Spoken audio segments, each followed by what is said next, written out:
Welcome to Wizard.com. I'm maths teacher Aditi. We have this question here. Seamal is training to run in a marathon.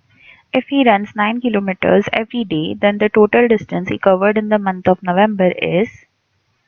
Now to calculate this, we need to know the number of days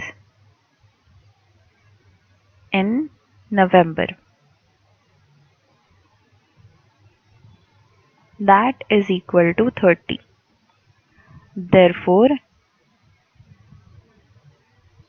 distance